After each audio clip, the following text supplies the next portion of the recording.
அஸ்ஸலாமு அலைக்கும். உங்கள் மீது சாந்தியும் சமாதானமும் உண்டாகட்டும். இன்றைய காலை பொழுது உங்கள் அனைவருக்கும் இனிய பொழுதாக அமைய எல்லாம் வல்ல இறைவனை பிரார்த்தித்தவனாக இன்றைக்கும் குவைத்துடைய பல முக்கியமான செய்திகளை பற்றி தான் பார்க்க போகிறோம். வீடியோவை கடைசி வரைக்கும் பாருங்கள். தெரியாத நண்பர்களுக்கு மறக்காமல் ஷேர் பண்ணுங்கள். வீடியோ பிடிச்சிருந்தா ஒரு லைக் பண்ணுங்கள், சப்ஸ்கிரைப் பண்ணுங்கள். இன்றைய தினம் ஹஜ் பெருநாளை கொண்டாடும் அனைத்து நல்லுள்ளங்களுக்கும் என்னுடைய மனமார்ந்த தியாக திருநாள் ஹஜ் பெருநாள் நல் வாழ்த்துக்கள். ஆம் என்றும் ஹைர். முதலாவதாக குவைத்துடைய டினார் மதிப்பை பார்த்துடலாம். இலங்கைக்கான ரூபாயில் ஒரு தினாரின் மதிப்பு 983 ரூபாய் 284 உள்ளது.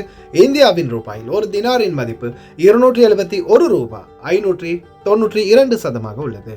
இது அல்முல்லா எக்ஸ்சேஞ்சுடைய அப்ளிகேஷன் ஆன்லைன் ரேட் ஆகும். அல்முல்லா எக்ஸ்சேஞ்ச் ஜமியாக்கள் உள்ள மெஷின் ரேட்டை பார்த்தலாம். இந்தியாவுக்கு 271 ரூபாய் 59, இலங்கைக்கு 983 ரூபாய் 28 உள்ளது. ஜமியாக்கள் உள்ள மெஷின்களில் நல்ல ரேட் கிடைச்சா போடுங்க. அவங்களுடைய அப்ளிகேஷன்லையும் மெஷின்லையும் 1.25 தினார் தான் கட்டணமாக அறவிடுறாங்க. குவைத்துடைய பல எக்ஸ்சேஞ்சுகள்லையுமே அக்கௌண்ட் நம்பரை மறைச்சிடுறாங்க. இதை பற்றியும் உங்களுக்கு தொடர்ந்துமே தெரிய தாருது. நீங்கள் ஏதாவது ஒரு புதிய எக்ஸ்சேஞ்சுக்கு பழைய பற்றுச்சீட்டோட போகிறீங்களா இருந்தால் நிச்சயமாக அதில் அக்கௌண்ட் நம்பர் இருக்கா அப்படின்றத செக் பண்ணிக்கோங்க. அப்படி இல்லாத பட்சத்தில் எழுதிட்டு போனாலும் பிழை இல்லாத அக்கௌண்ட் நம்பர் எழுதிட்டு போங்க. ஏதாவது ஒரு நம்பர் பிழைச்சாலும் கூட உங்களுடைய பணம் நாட்டுக்கு போய் சேராது.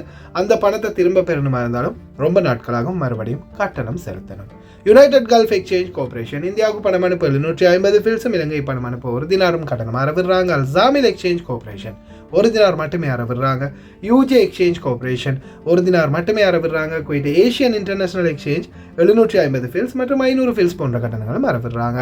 குவைத்தில் அல்நாதா, ஏஆர்ஒய், அம்மான் எக்ஸ்சேஞ்ச், யூஜே, அல்சாமில் Ansari exchange, Lulu exchange, Joyalukkas, KPE, UAE, Oman exchange, Bahrain exchange, BEC, world street exchange, அல்ஷஃபா எக்ஸ்சேஞ்ச், இன்டர்நேஷனல் எக்ஸ்சேஞ்ச், மலிக் எக்ஸ்சேஞ்ச், சஜில் எக்ஸ்சேஞ்ச், இது போன்ற இன்னும் பல எக்ஸ்சேஞ்சுகள் இருக்குது. இந்த நாட்களில் குறிப்பாக வெளிநாட்டவர்கள் அதிகமாக இருக்கக்கூடிய பகுதி ஃபர்வானியா, கைதான், ஜிலிப் ஷோக், ஃபஹீல், மஹபூலா, மங்காஃப், அதே போல் Salmiya, Hawally, Kuwait city, Maliya, Jahra city, இது போன்ற பல பகுதிகளிலையுமே இந்த நாட்களில் கட்டணம் 750 fils, 500 fils, 250 fils, 900 fils, 1 dinar, இது போன்ற வெவ்வேறு கட்டணங்கள் தான் அறவிடுறாங்க. குறிப்பாக யூஜே, அல்சாமில், அல்நாதா, ஏஆர்ஒய், இது போன்ற எக்ஸ்சேஞ்சுகளில். அதே போல் இந்த நாட்களில் இலங்கைக்கு 991 ரூபாய் வரைக்கும் வழங்குறாங்க ஏஆர்ஒய் எக்ஸ்சேஞ்ச். இந்தியாவுக்கும் 272 ரூபாய் வரைக்கும் வழங்குறாங்க. முடிந்த வரைக்கும் இது போன்ற நல்ல எக்ஸ்சேஞ்சுகளில் நீங்கள் கஷ்டப்பட்டு உழைக்கிற உங்களுடைய சம்பள பணத்தை அனுப்புங்க. பணிப்பெண்களுக்கும் இந்த வாய்ப்பை பெற்றுக் கொடுங்க ஓட்டுநர்கள். குவைத்துடைய தங்க விலையை பார்த்தலாம். 1 கிராம் 18 கேரட் தங்கத்தின் விலை 17 தினார் 276 ஃபேஸ். 1 கிராம் 21 கேரட் தங்கத்தின் விலை 20 தினார் 156 ஃபேஸ். 1 கிராம் 22 கேரட் தங்கத்தின் விலை 22 தினார் 100 ஃபேஸ். 1 கிராம் 24 கேரட் தூய தங்கத்தின் விலை 23 தினார் 35 ஃபேஸ். தங்க விலை இந்த நாட்களில் அதிகரிச்ச நிலையிலே தான் இருக்குது. ஆனாலும் நாட்டை விட இங்கே கம்பேர் பண்ணி பார்க்கும்போது கம்மியாக தான் இருக்குது. நாட்டுக்கு போக தயார் நிலையில் இருக்கிறவங்க முடிந்தவங்க விலை கொடுத்து வாங்கிக்கோங்க. மற்றவர்கள் பொறுமையாக இருங்க. பார்க்கலாம் எதிர்வரும் நாட்கள் இன்ஷா அல்லாஹ். உள்துறை அமைச்சர் ஃபஹத் யூசுப் சவுத் அல் சபா அவர்கள் தற்போது வேறு லெவலில் செக்இன் ஆரம்பிச்சிருக்கிறாரு அனைத்து காரியாலயங்கள்லையும். உள்துறை அமைச்சகத்தின் லெப்டினன்ட் ஜெனரல் ஷேக் ஷாலிம் நவாஃப் அஹமத் அல் சபா அவர்கள் போனாலும் செக் பண்ணியே தான் உள்ள அனுப்புகிறாங்க. அதே போல் இவ்வளோ காலமாக இதையா வாங்கி சாப்பிட்டோம், இதையா வாங்கி நாட்டுக்கு அனுப்பினோம் அப்படின்ற மாதிரி அதிர்ச்சி ஊட்டக்கூடிய தகவல் ஒன்று கிடைத்துள்ளது. வெளியில் எந்த ஒரு பொருள் இருந்தாலும் வெளியில் வச்சிருந்தா அரை மணி நேரம் கூட தாக்கு பிடிக்காது. அவசரமாக கிளீன் குவைட் வேலை திட்டம். குவைத் நாட்டின் அடிப்படை அமைப்புகளை சட்டவிரோதமாக அழிக்கும் நோக்கில் ஒரு குழுவில் இணைந்த குவைத்தி குடிமகன் கைது, தடுத்து வைக்க உத்தரவு. குவைத்தை அழிக்கும் பெரியோரு சூழ்ச்சி திட்டம். வாங்க இது போன்ற பல முக்கியமான தகவல்கள் இருக்குது, தொடர்ந்தும் பார்க்கலாம். அதுக்கு முன்னாடி நேற்றைய தினம் தூதரகம் சம்பந்தமான ஒரு வீடியோ போட்டிருந்தேன். அந்த வீடியோவில் நேற்று மாலை போட்ட வீடியோவில் பார்த்தீங்கன்னா நான் சில தகவல்களை தெரிவிச்சிருந்தேன். அதில் தூதரகம் ஒரு பதிவேற்றிருந்தாங்க, ஒரு பெண்மணியை காணவில்லை, அவங்கள கண்டுபிடிச்சு கொடுங்க அப்படின்னு. அந்த போஸ்ட்டை நிறைய பேர் லைக் பண்ணியிருக்காங்க, ஷேரும் பண்ணியிருக்கிறாங்க. அந்த போஸ்ட்டை நிறைய பேர் பார்த்துருக்குறாங்க.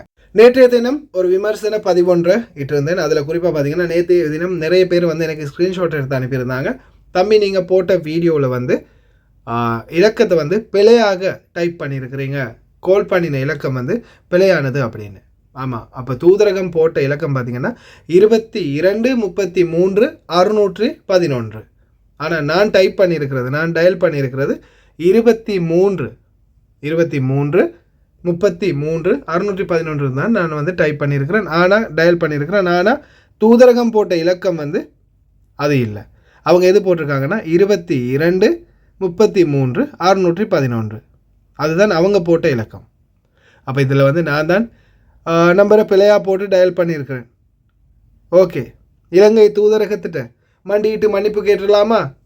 ஏன்னா அவங்க 22-33-611 போட்டிருக்கிறாங்க, நான் வந்து பிழையாக டயல் பண்ணியிருக்கிறேன். அதனால தான் அது வந்து நம்பர் யூ டயல்ட் இட்ஸ் இன்கரெக்ட் அப்படின்ற ஒரு மெசேஜ் எனக்கு வந்துச்சு. இப்போ நம்ம சரியான இலக்கத்தை அடித்து செக் பண்ணி பார்த்துடலாமா? 22-33-611 இதுதானே? ஆமாம், இதுதான் அந்த நம்பர். 22-33-611 பேஜில் போட்டிருக்கிற இலக்கம் அதுதான். அந்த நியூஸில் வந்து அவங்க அந்த தேடுதல், அந்த பெண்ணை தேடுறதுக்காக போட்ட தகவலுக்கான அந்த இலக்கம் அதுதான். இதை டயல் பண்ணினா அப்போ இதுதான் சரியான நம்பர். நான் பிழையான நம்பரை நேற்று டயல் பண்ணியிருக்கிறேன். ஓகே, இப்போ சரியான நம்பரை டயல் பண்ணி பார்த்துடலாமே, என்ன நடக்குதுன்னு பார்க்கலாம். الرقم الذي طلبته غير صحيح. يرجى التأكد من الرقم والمحاولة مجددا. The number you have dialed is incorrect. Please check the number you dialed and try again. الرقم الذي طلبته غير صحيح. يرجى التأكد من الرقم والمحاولة مجددا. The number you have dialed is incorrect. Please check the number you dialed and try again. எப்பட்றா அப்படின்ன மாதிரி தான் இருக்குது. பார்த்தீங்கன்னா சரியான நம்பரை தான் dial பண்ணியிருக்கிறேன். அப்போயும் என்ன வருது? அதுதான் வருது.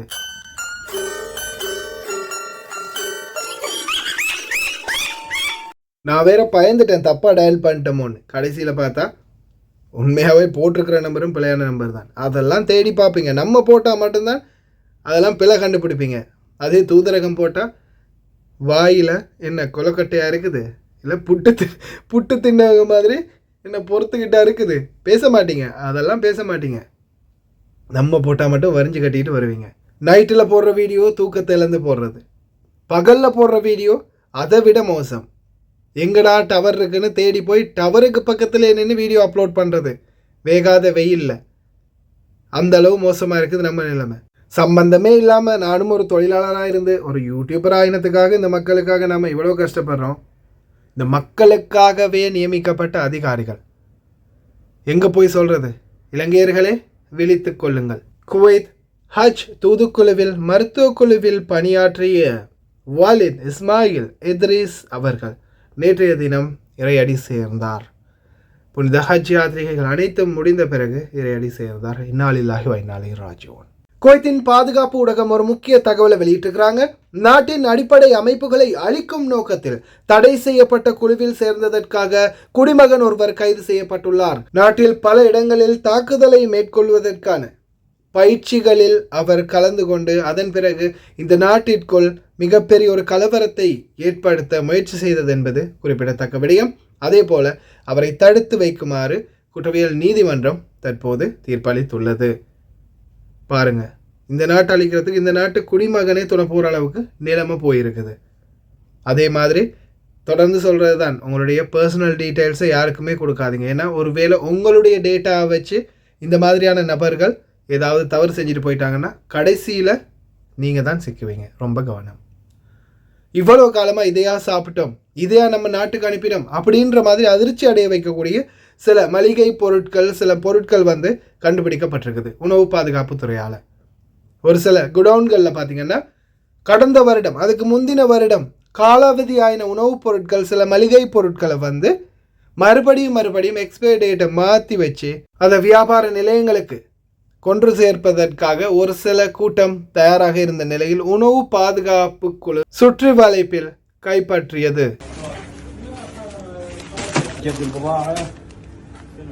عندكم هذا حبة البركة فوطن إيراني هذا تاريخه 9/2001. ليمون حب تاريخ 4/2020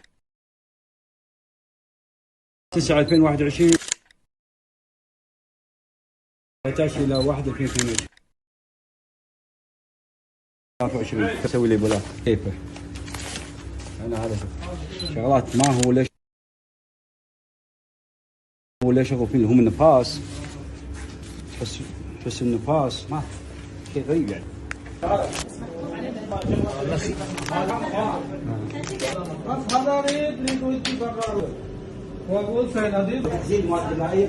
இரண்டாயிரத்தி 2021 2020 2022 முடிஞ்சதை கூட மறுபடியும் டேட்டை ஃபிக்ஸ் பண்ணியிருக்கிறாங்க.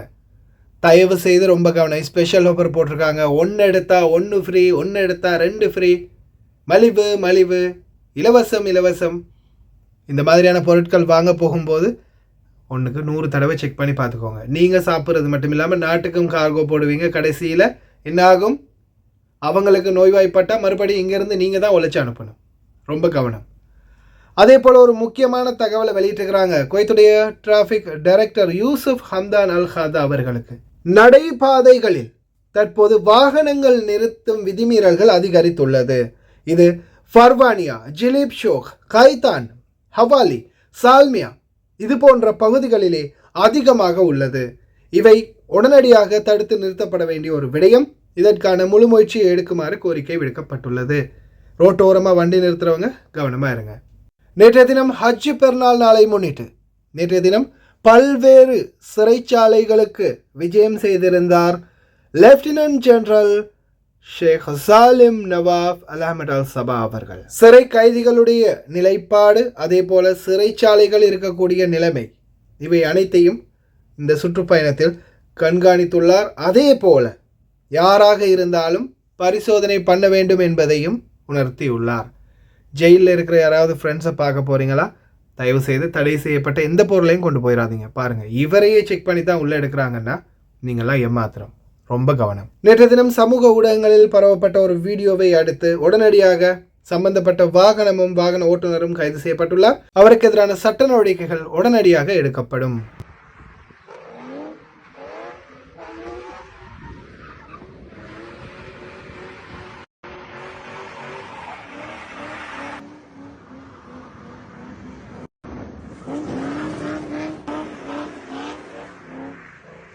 போக்குவரத்து துறை கூறுவதாவது, இது போன்ற விதிமீறல்களில் ஈடுபடுபவர்கள், அடுத்தவர்களின் உயிருக்கு ஆபத்து விளைவிக்கும் வகையில் வாகனத்தை செலுத்துபவர்கள் உடனடியாக மத்திய சிறைக்கு மாற்றப்படுவார்கள் மற்றும் 2 மாதங்களுக்கு அதிகமாக தடுப்பு காவலில் வைக்கப்படுவார்கள். வாகனம் அடித்து நொறுக்கப்படும்.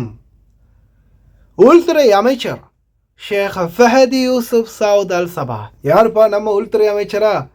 இப்படிலாம் இருந்தாரு அப்படின்னு வியக்கத்தக்க அளவுக்கு நேற்றைய தினம் பெருநாள் அதுவுமா தன்னுடைய காஸ்டியூமே ஃபுல்லாக சேஞ்ச் பண்ணி அனைத்து அதிகாரிகளையும், நேற்றைய தினம் சேவையில் ஈடுபட்ட அனைத்து அதிகாரிகளையும் நேரில் சென்று கௌரவித்துள்ளார். அதே மாதிரி பல இடங்களில் நேரில் சென்று சோதனைகளையும் நடத்தியுள்ளார். We are always proud of you, His Excellency, the First Deputy Prime Minister, Minister of Interior, Defense Minister, Sheikh Fahdi Yusuf Saud Al Sabah.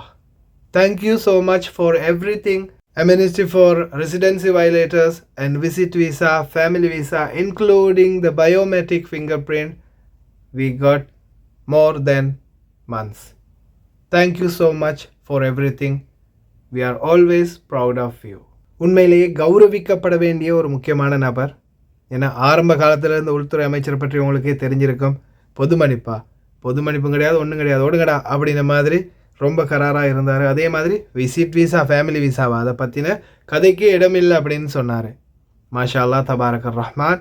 இவர் வந்ததுக்கு அப்புறமா முதலாவதாகவே அவர் விட்ட அறிக்கை என்னென்னா விசிட் விசா, அடுத்தது ஃபேமிலி விசா, அதுக்கப்புறமா பொது மன்னிப்பு கூட காலத்தை நீடித்து கொடுத்தார். அதே மாதிரி finger print, biometric finger print 6ஆம் மாதம் 1ஆம் தேதி முடிகிற மாதிரி இருந்துச்சு. அதையும் பார்த்திங்கன்னா டிசம்பர் கடைசி வரைக்குமே இப்போ அந்த நாளை நீடித்து கொடுத்துட்டாரு. அல்ஹம்துலில்லாஹ். வெளிநாட்டவர்கள் அனைவரும் கௌரவிக்கப்பட வேண்டிய ஒரு நபர் அப்படின்னு சொல்லலாம். ஏன்னா இதுக்கு முன்னாடி வந்த உள்துறை அமைச்சர்களை பற்றி நம்ம பார்த்துருக்கிறோம். அதே மாதிரி இந்த உள்துறை அமைச்சர் யார் அப்படின்றத நம்ம அவருடைய செயல்களில் தொடர்ந்து பார்த்து கொண்டே இருக்கிறோம். அதே மாதிரி இப்போ ரீசெண்டாக கூட மங்காஃபில் தீ விபத்து ஏற்பட்டது. அந்த தீ விபத்திலும் உடனடியாக களத்துக்கு சென்று நேரடியாக இது இந்த சம்பவத்தை ஃபுல்லாகவே விசாரிக்கும் வரைக்கும் யாருமே வெளியில் விடக்கூடாது, இது என்னுடைய உத்தரவு. ஒரு கட்ஸான பதிலை கொடுத்தாரு அந்த இடத்துல. அதே மாதிரி இப்போதைக்கு வரைக்கும் அந்த தீ விபத்து சம்பந்தமான மேலதிக விசாரணைகள் நடத்தப்பட்டு வருது. உயிரிழந்த எங்களுடைய சகோதரர்கள் அனைவருக்குமே ஆழ்ந்த அனுதாபங்கள். அதே போல் வைத்தியசாலையில் அனுமதிக்கப்பட்டிருப்பவர்கள் விரைவில் குணமடைய எங்களுடைய பிரார்த்தனைகள். அதே போல் ஒரு சிலர் இந்த டீட்டெயில்ஸ் இப்போ ரீசெண்டாக செக்இன் ஆரம்பிச்சிருக்கிறாங்க, பல அப்பார்ட்மெண்ட்களில் செக் பண்ணுறாங்க அப்படின்னு சொல்லும்போது எங்களை வெளியில் விரட்டி விட்டாங்கன்னு அது நியாயமா அப்படின்னு கேட்டிருந்தீங்க. நீங்கள் வெயிலில் அலைஞ்சாலும் பொருட்கள் எடுத்துகிட்டு போய் வேறு எங்கேயாவது ஒரு அப்பார்ட்மெண்ட்டோ ரூமோ எடுத்துக்கொள்ளுவீங்க. ஆனால் ஏதாவது ஒரு குறைபாடுகள் இருந்து தீ விபத்து ஏற்பட்டு மறுபடியும் எத்தனையாவது உயிர்கள் போக வேண்டிய சூழல் வந்துச்சுன்னா அதை விட இது ஒன்றும் பெரிய அளவு பாதிப்பு இல்லை. அப்பார்ட்மெண்ட்டு தான் செக் பண்ணுறாங்க, வெளிநாட்டவர்களை செக் பண்ணலையே, அது வேறையாகவே நடக்குது. ஆனால் அப்பார்ட்மெண்ட்களில் தான் செக் பண்ணுறாங்க. அப்பார்ட்மெண்ட்களில் இருக்கிற நிலைமை என்ன, அதில் தீ தடுப்புக்கான நிலைமைகள் சரியாக இருக்கா அப்படின்றத தான் செக் பண்ணுறாங்க. அது உண்மையிலேயே ஒரு நல்ல விடயம்தான். பலருடைய உயிர்கள் பாதுகாக்கப்படும். இன்றைக்கி பாருங்கள், செய்திகளில் வீடியோக்களில் பார்த்துருப்பீங்க, ஒவ்வொரு குடும்பமும் எப்படி கதறி அழுகுதுன்னு. எத்தனையோ கனவுகளோட எத்தனையோ லட்சியத்தோட இந்த நாட்டில் உழைக்க வந்த நம்மளுடைய சகோதர சகோதரிகள் இன்னைக்கு எத்தனையோ பேர் உயிரிழந்து போகிறாங்க, உடைமைகளை இழந்து போகிறாங்க, உடல் உறுப்புகளை இழந்து போகிறாங்க. இந்த மாதிரியான சம்பவங்கள் இனிவரும் காலங்களிலும் நடக்காமல் இருக்க நிச்சயமாக குவைத்துடைய உள்துறை அமைச்சகம் சரியான நடவடிக்கையை தான் எடுத்திருக்கிறாங்க. அதே மாதிரி தீயணைப்புத்துறை இந்த நாட்களில் கடுமையான சட்ட நடவடிக்கை எடுக்கிறதுக்கு காரணமும் இது போன்ற உயிராபத்துக்கள் இதன் பிறகு நடக்காமல் இருப்பதற்காகத்தான். அதனால் யாருமே இதை குறையாக எடுத்துக்கொள்ள வேண்டாம். அனைவருக்குமே இவங்க நலவுதான் செய்கிறாங்க அப்படின்றத ஞாபகத்தில் வச்சுக்கோங்க. அதே மாதிரி இந்த நாட்களில் அப்பார்ட்மெண்ட்களில் வரக்கூடிய சோதனைகள் எதுவுமே பார்த்திங்கன்னா நம்மளுக்கு எதிரானது அல்ல. நம்மளுக்கு ஒரு பாதுகாப்பு நடவடிக்கைகள், நம்மளுக்கான ஒரு பாதுகாப்பை இன்னும் அதிகரிக்கிறாங்க அப்படின்றத ஞாபகத்தில் வச்சுக்கோங்க. அப்பார்ட்மெண்ட்களில் சோதனை பண்ணும்போது உங்களை செக் பண்ணினாங்கன்னா, ஒரு வேளை நீங்கள் வெளியில் வேலை பார்க்குறீங்க, காதிமில் இருக்கிறீங்க, தூரத்தில் இருந்து வந்திருக்கிறீங்க அப்படின்னா மட்டும்தான் கைது பண்ண வாய்ப்பு இருக்குது. ரொம்ப கவனமாக இருங்க இருக்கும் வரைக்கும். இந்த நாட்களில் தொடர்ந்துமே ஃபன்னி மூமெண்ட், தப்பி ஓடுற ஆடு மாடு ஒட்டகம்ன்றது நடந்துக்கிட்டு தான் இருக்குது. நேற்றைய தினம் ஃபர்வானியா பகுதிகளில் குர்பானிக்காக கொண்டு வந்த மாடு ஒன்று தப்பி ஓடிய வீடியோ காட்சி பதிவாகி இருந்துச்சு.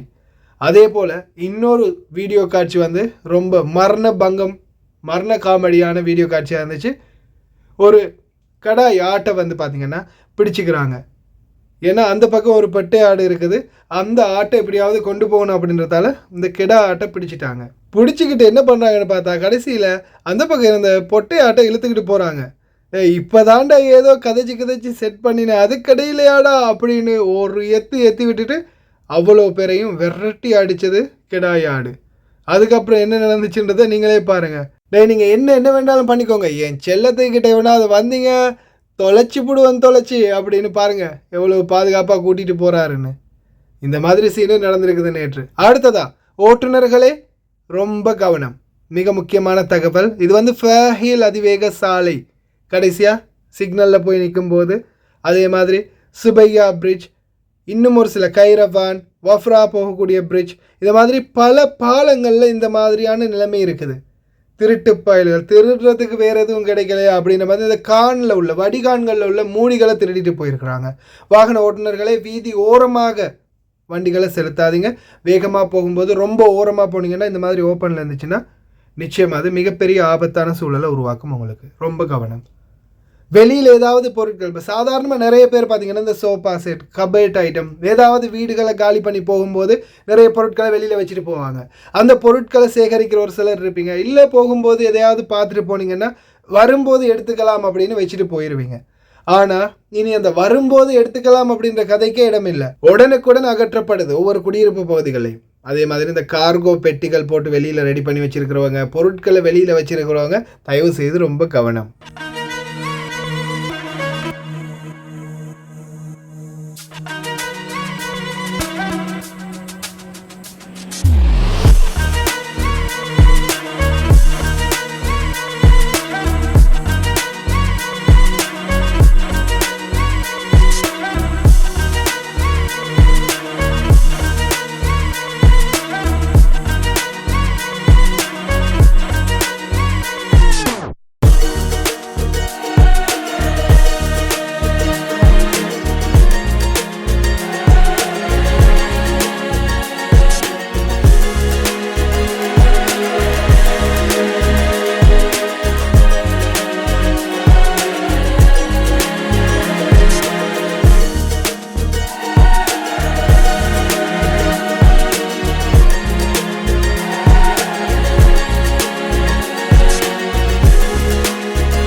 எப்பன்னு பார்க்குறீங்களா? நேற்றைய தினம் இது 16 ஜூன் 2024 கீழே பாருங்க 6:40 AM விடிய காலையிலேயே சுத்திகரிப்பு பணிகள் மேற்கொள்ளப்படுது.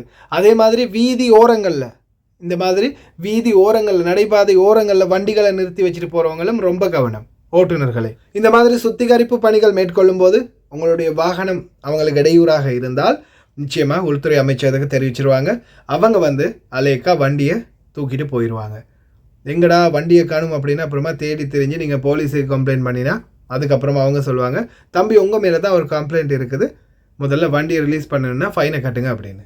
அதனால் தயவு செய்து ஓட்டுநர்களே வீதி ஓரங்களில் வண்டி நிறுத்துறதை தவிர்த்துக்கோங்க. அதே மாதிரி கார்கோ போடுறவங்க, பொருட்களை மலிவான விலையில் வாங்கணும்னு நினைக்கிறவங்க, குறைஞ்ச விலையில் பொருட்கள் கிடைக்குதுன்னு அவசரமாக வாங்காமல் கொஞ்சம் நிதானமாக யோசித்து வாங்கிக்கோங்க. அதே போல் இலங்கை தூதரகம் அசம்பந்தத்தனமாக செயல்பட்டு வருவதால் இன்னைக்கு வரைக்கும் தொழிலாளர்கள் பாதிக்கப்பட்டுக்கிட்டே இருக்கிறாங்க. நேற்றைய தினம் நான் மாலை நேரம் போட்ட வீடியோவை பார்க்கவே இல்லை. நிறைய பேர் வேலையில் இருந்திருப்பீங்க. பார்க்கலைன்னா தயவு செய்து இன்றைக்காவது போய் செக் பண்ணி பாருங்கள். ஓகே ஃப்ரெண்ட்ஸ், கடைசி வரைக்கும் பார்த்து எல்லாருக்குமே ரொம்ப நன்றி. தெரியாத நண்பர்களுக்கு மறக்காமல் ஷேர் பண்ணுங்கள். வீடியோ பிடிச்சிருந்தா ஒரு லைக் பண்ணுங்கள், சப்ஸ்கிரைப் பண்ணுங்கள். இன்னொரு நல்ல வீடியோவில் சந்திக்கலாம்.